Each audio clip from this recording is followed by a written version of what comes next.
This week has been a doozy, let me tell you. I have been up to my eyeballs in AI and diving into all the new bells and whistles. I want to share with you what I learned this week and what I'm building. So let's get into it.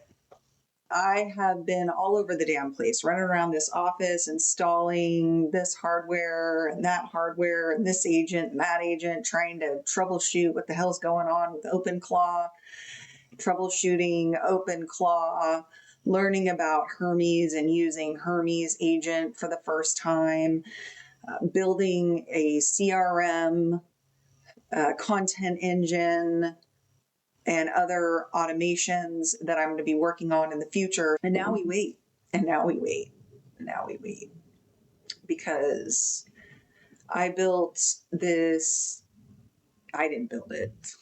I love how like us who are using AI, we're like, we did this. It's like, okay, well, did we really? I mean, we as in me, William, Hermes, Jason J., and I have another one, like half-baked one that I'm a little worried about. But, I feel bad when they're like half-baked or if I have to like move on to something else. It's like, but I'm not really that worried about it. I jokingly am worried.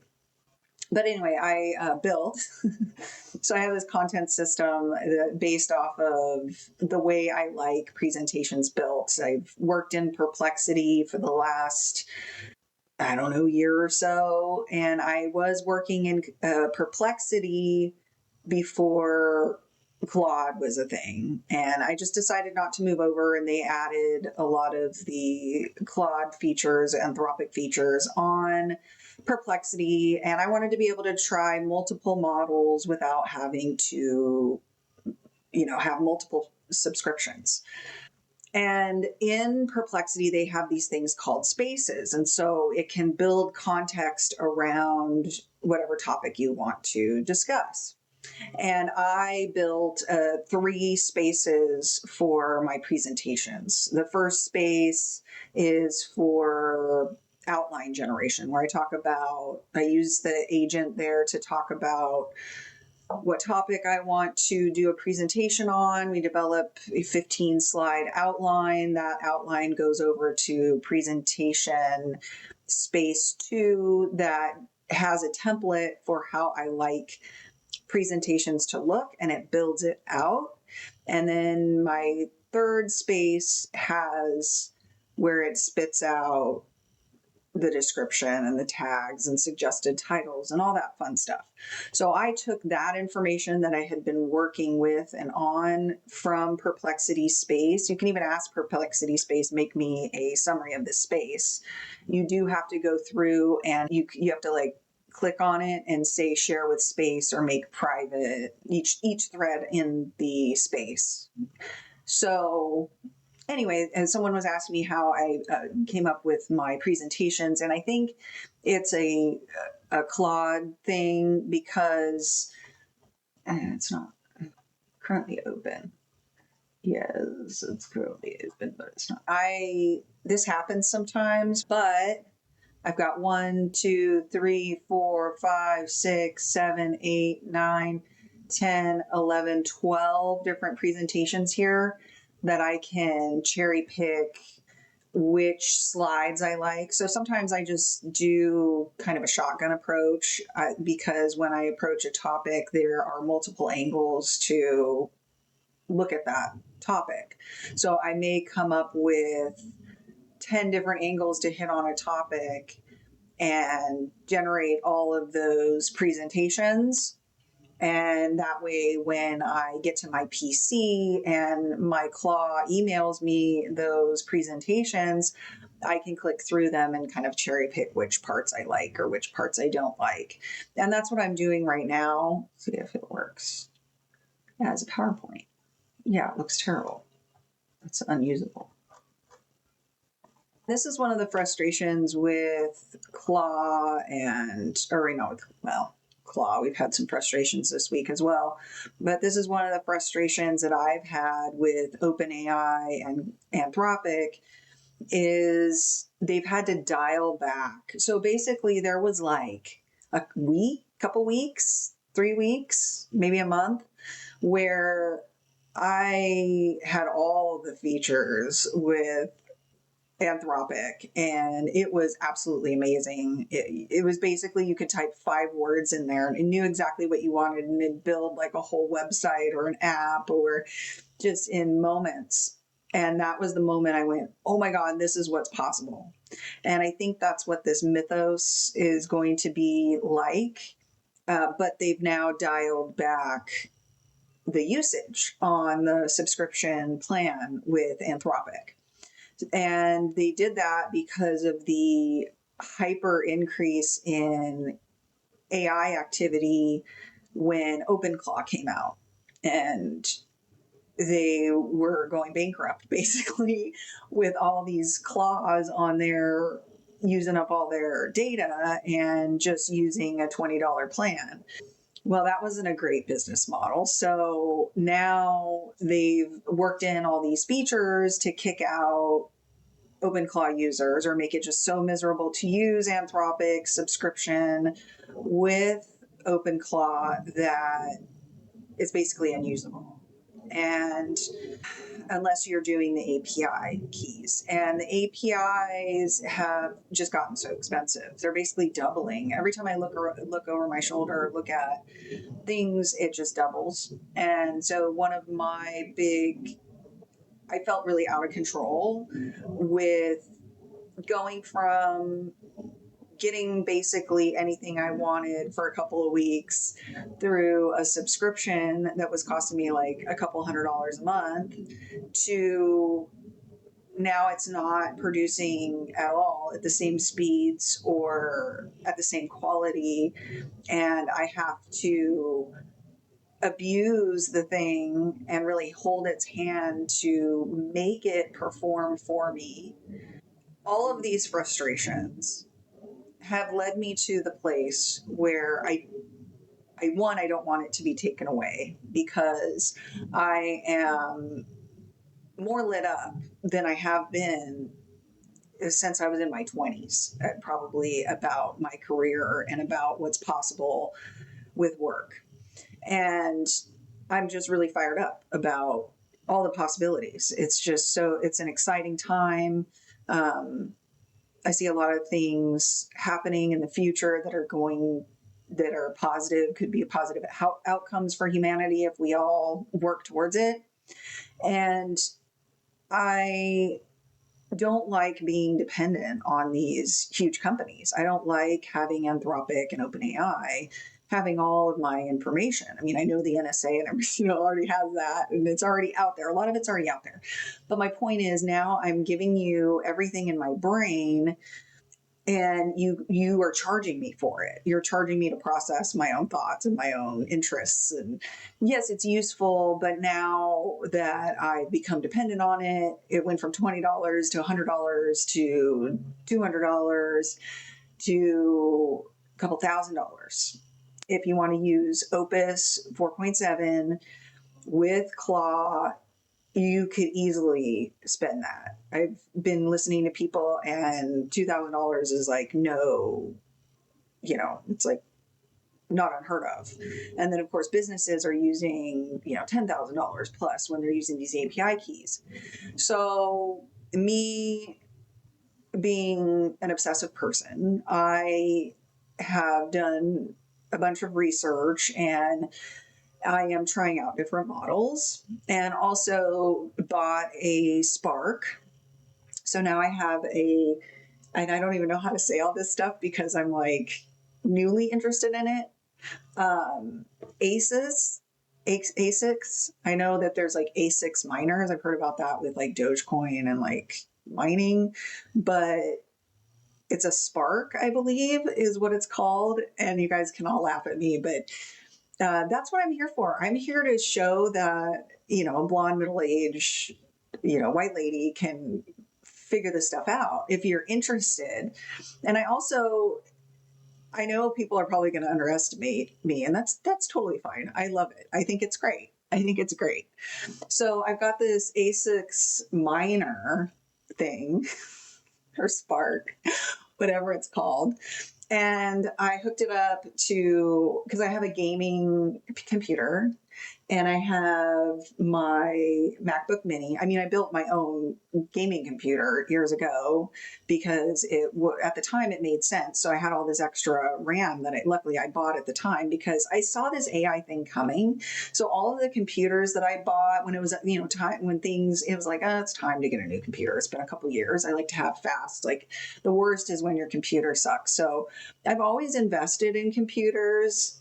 So when it was time for me to upgrade my laptop, I was like, I'm going to buy a badass laptop with an NVIDIA, whatever chip, the chip that everybody says needs to be used for AI. And I did that. And, it's a couple years old now, but it's got some capabilities that some other laptops don't have. And I have, everybody makes fun of me for how loud it is, but you know what? It's working right now. And then I have my Mac Mini. That baby's all set up. That's got my William on it. And his name is William because it took a high level of willpower for me to even get to the point of hatching him and getting that whole thing just set up. And then I had no idea how much more willpower it would take to get to the point where I had a stable communication and he was working out on a regular basis. So one thing I do want to say is that I am approaching this similar to hiring an employee. And when you hire an employee, you have an onboarding process. You have to onboard the employee. As much as we want to think like, hey, we hire somebody today, they hit the ground running tomorrow. That can be the case, but it's extremely rare. Okay. And especially with higher level jobs, those higher level executives need to be educated on the business, how all your operating systems, all your SOPs, your processes, what access do they need? Do they need to get into this or that, or do they not? Or do they go to Susie to get that information? Because you don't want to really just, they won't log in anyway, or it's too much of a pain in the ass for the CFO to be logging into X, Y, or Z. So Susie sends the CFO a report. So the CFO doesn't have to be logging in all these places and downloading reports. Susie does it for him. All those sorts of things you have to work out ahead of time when you're hiring people. And you don't have to, I guess, but if you don't do it, you're kind of wasting money. You're wasting that onboarding process. And data shows that employees that are onboarded in a good way, in a positive way, end up staying with a company longer than onboarding processes that are fumbled. So I come to this AI systems with that background in mind.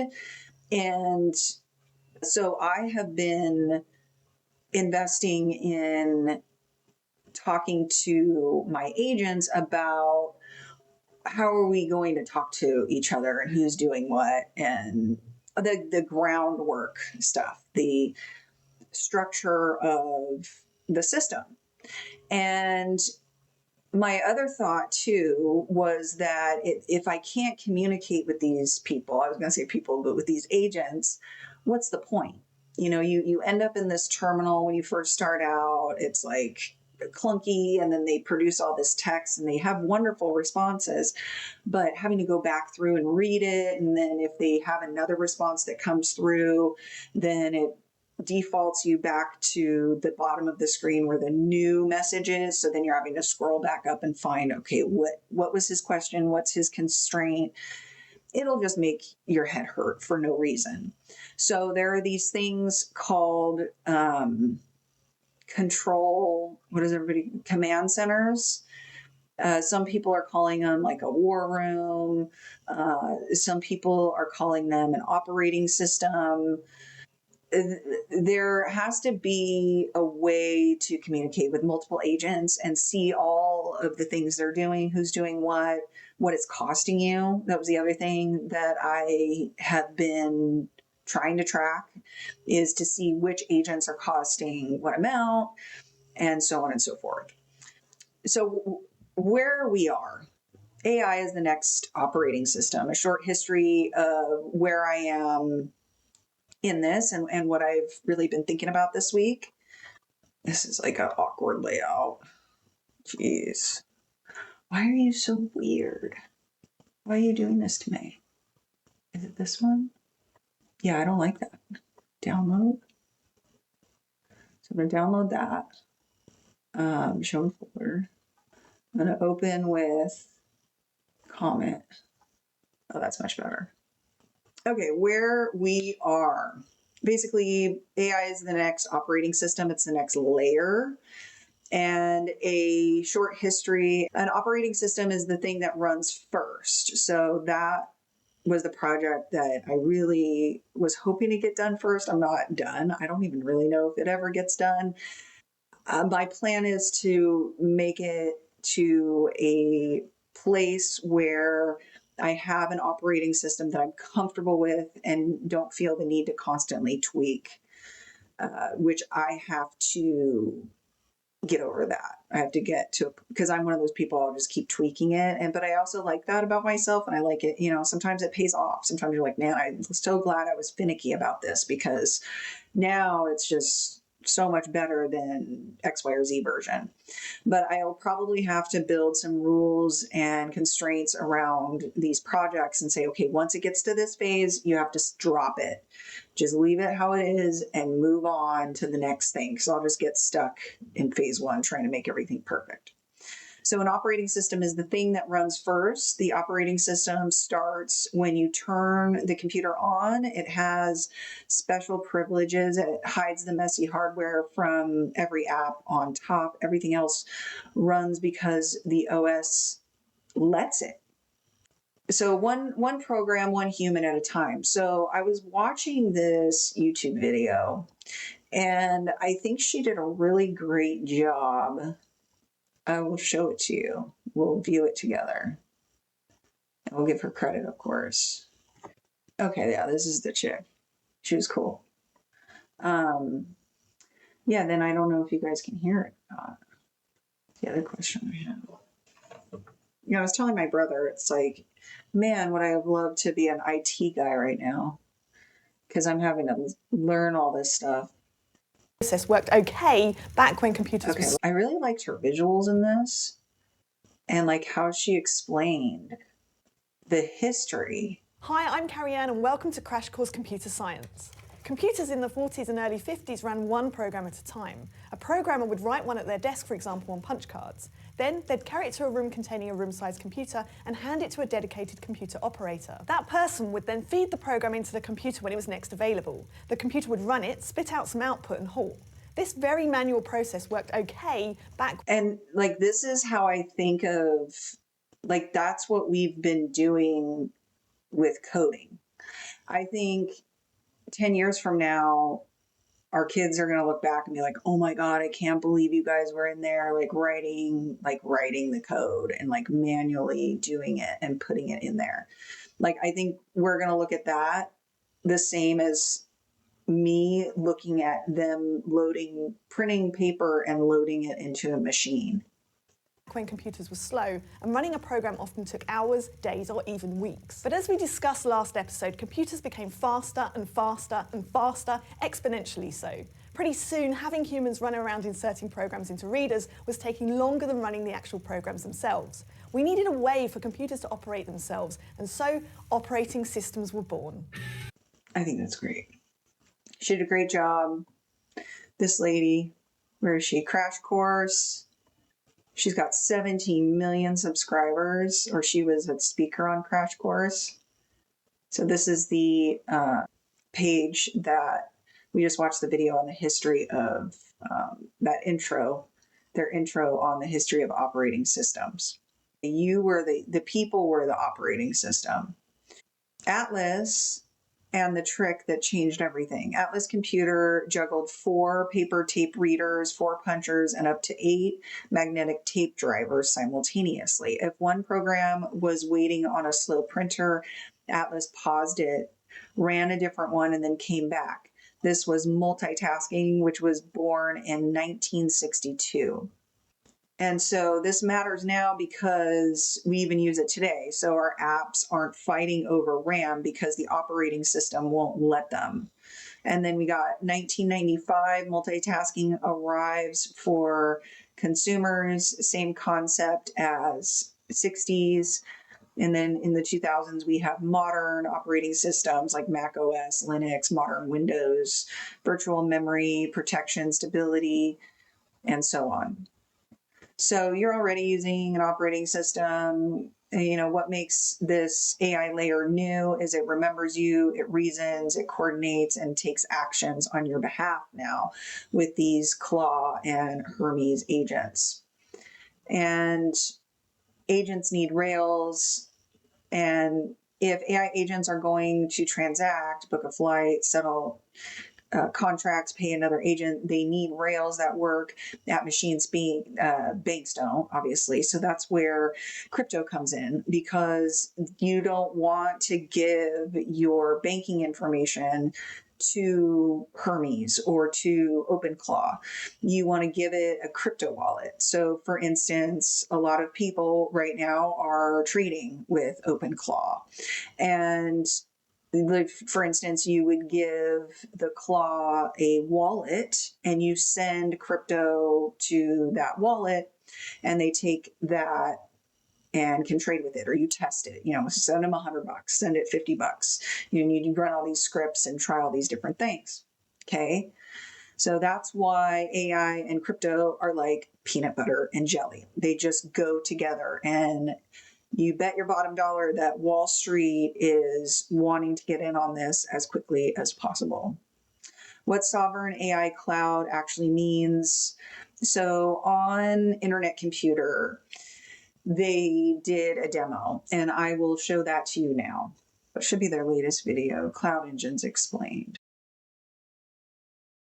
Hello everyone again. I'm super happy to be back with one of the most consequential demos in the history of the Internet Computer project. Since 2019, more than $500 million has been spent developing ICP. Cloud Engines, together with the AI that builds on them, is the foundation upon which the Internet Computer shall enter the $1 trillion revenue a year cloud market, along with something called the Intelligence Gateway, which I hope to share soon in a separate demo. So I don't know enough to know how significant this is. To me, this seems like wow. And because I know that in order to run the AI in a secure way, you need these cloud engines that are hyper secure. And it seems like their use case is they're managed by Caffeine AI, this Internet Computer, and all of their code and defensive systems have been built with this hyper intelligent AI, right?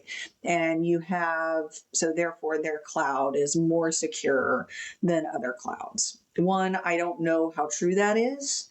I haven't vetted that, and I'm interested to find out more. I want to talk to some people about it because not a lot of developers know about ICP. I have asked some programmers about this, and they haven't gotten back to me. I've been like, hey, look at this, what do you think? And when I have asked, they're like, oh, I haven't looked into it yet, let me get back to you, because everybody's busy. Everybody's just like, who cares about crypto right now, other than Melissa.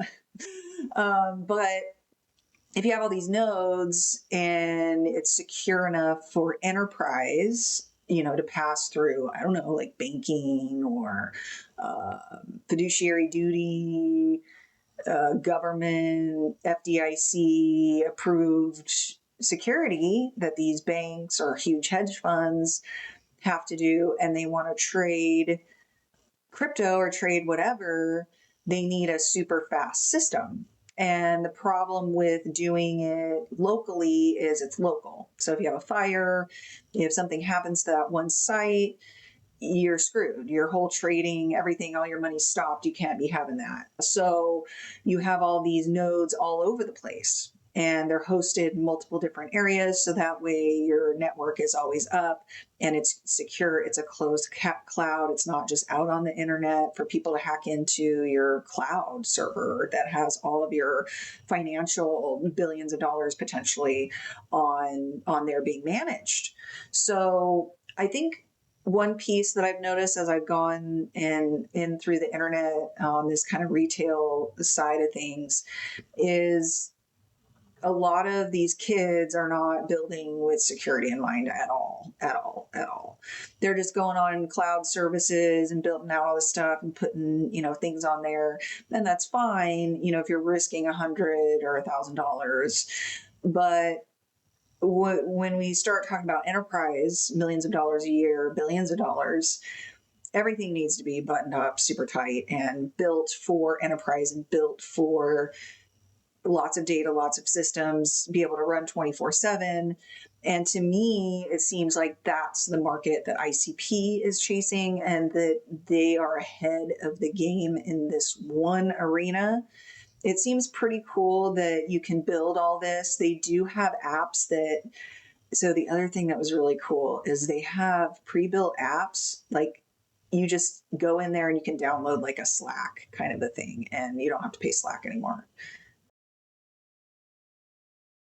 Cloud engines allow enterprises and anyone else that needs them to create sovereign frontier clouds where hosted applications and services are immune to infrastructure hacks and always on because they're running on a cloud platform created by the most advanced network math in the world.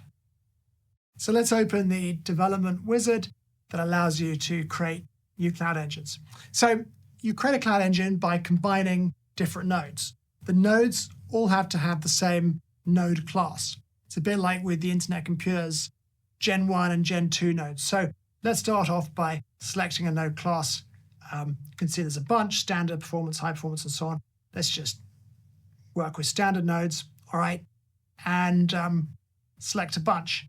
Let's take this Octane SA node, this Definity Stiftung node, this Octagon SA node, and this biggest capital node. Now I've accidentally taken two nodes from Octagon SA. So down here it's warning me that we haven't got the fault tolerance we could have, strictly speaking, because we've got two nodes from the same provider. So I'll unselect one of those and choose a node from Pinball Technology. Okay, so we've got 4 nodes. Let's continue. Name your cloud engine and review. Okay, the engine. So first of all, we have to select how long the engine should run between top-ups. So, okay, you can see this one's got 4 nodes too. By the way, you can have any number of nodes you like in your engine. 4 is the minimum. The next good number is 7, after that 10, 13, and so on. If you wanted, you could have 100 nodes powering your cloud engine. The more nodes that you have in your cloud engine, the higher the security, the higher the resilience, and also the higher the query workload throughput. Now, this shows some standard apps, some of which have already been installed and some of which are there to be installed. If we scroll down the page, you'll see that we can install custom apps. So Internet Computer apps are packaged in .icp files. Let's just see if we... So one is Sovereign Team Chat, or should I say Sovereign Slack. So this is a version of Slack that is running on this cloud engine. And, this is very important for a lot of corporations and governments around the world. They want to have their own sovereign messaging system where all the messages are stored on their nodes, on their own private sovereign cloud that they completely can control. So let's just open that and see how it's working. Okay.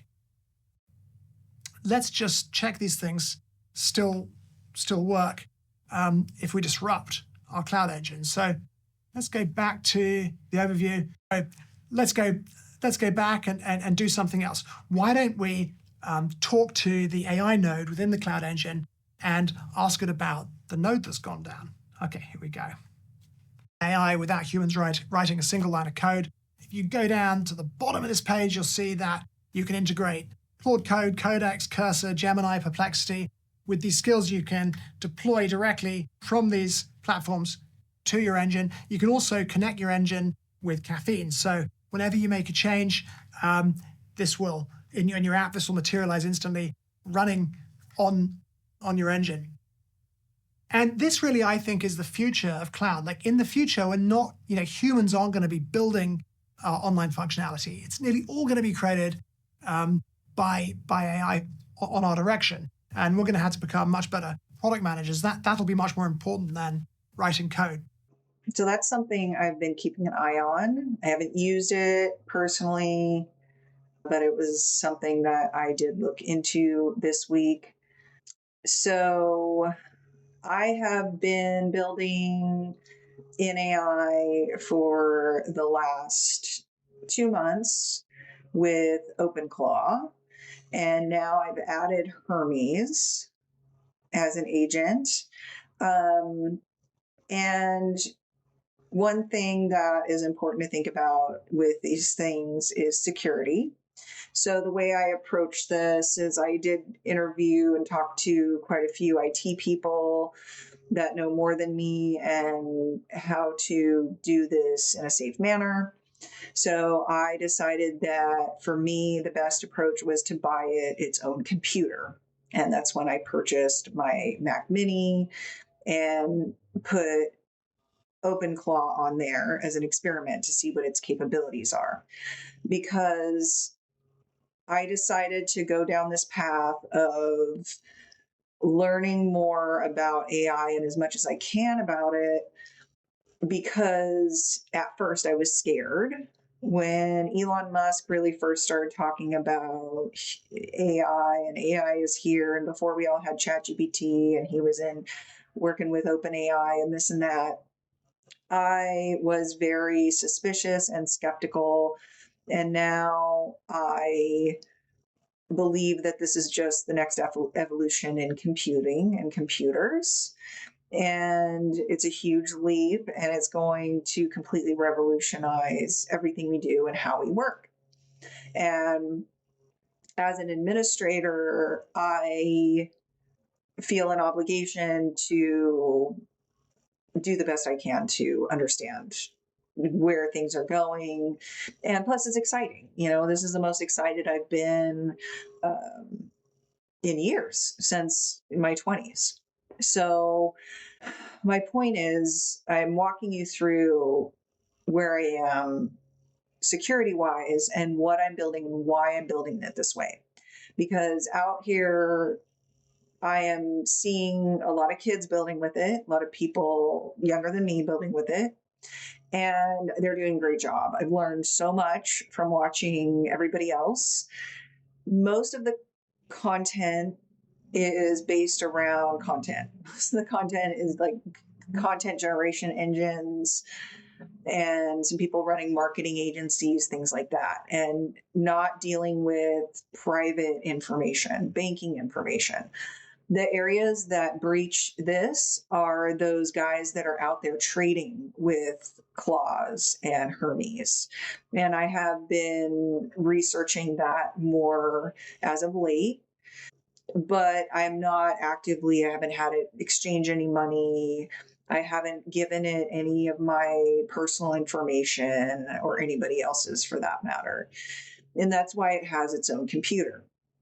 Now, from here, the next best process that I've decided to do for myself is build a local model and have Hermes manage the brain and that model for the rest of the local network. So I'm doing local models, closed systems, and originally set up my OpenClaw using the internet. You have to connect to the internet and this and that. So originally I wanted to do it everything off the internet, no internet exposure at all. But for now, I do have a claw that has access to the internet, and we've been operating with Opus 4.7 and OpenAI. And as I said in the beginning of the video, the costs have just gone up and up and up and up. And this week I felt extremely out of control because OpenClaw really went off the rails. It really went off the rails, like not with me or my personal information or anything like that. It just had a lot of bugs. We had a lot of communication issues. It degraded its capabilities this week. And because I don't know what I don't know, and I'm so new in a lot of these things, and it's breaking technology, is it wasn't just me. I wasn't the only one that had problems. Lots of people had problems this week.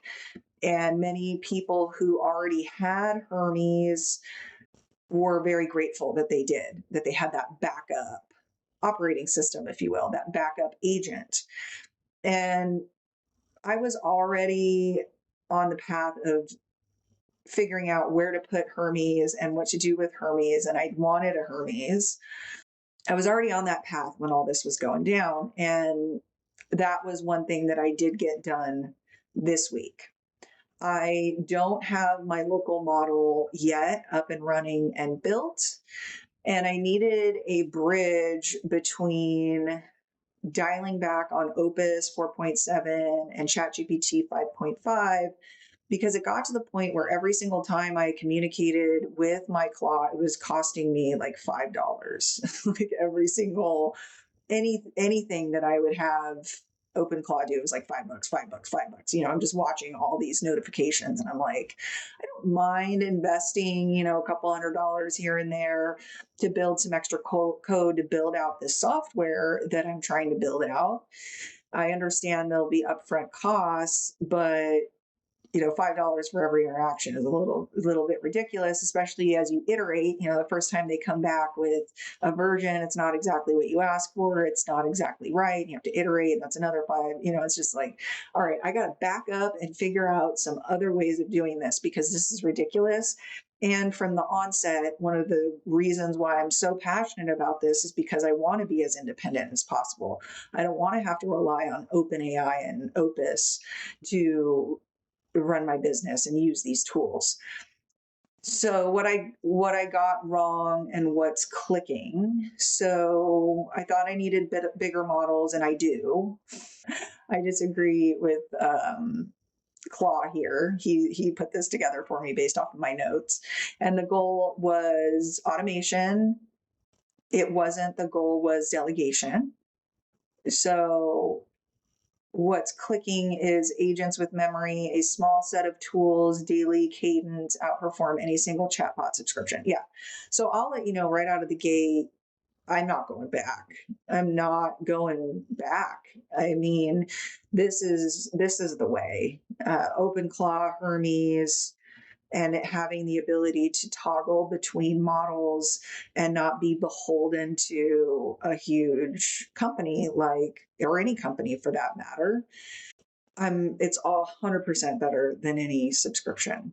The architecture, not the model. The model is just one part. Yes, it's a full architecture, infrastructure system that you have to build. And in order to build any system, you have to collaborate with the OpenClaw and get to know some of this tech lingo to be able to move forward or feed information into your Claw and into your Hermes and let it know what direction you're trying to go. Whether that's you watched a YouTube video and you forward it to your Claw and say, hey, listen to this. What did you learn from it?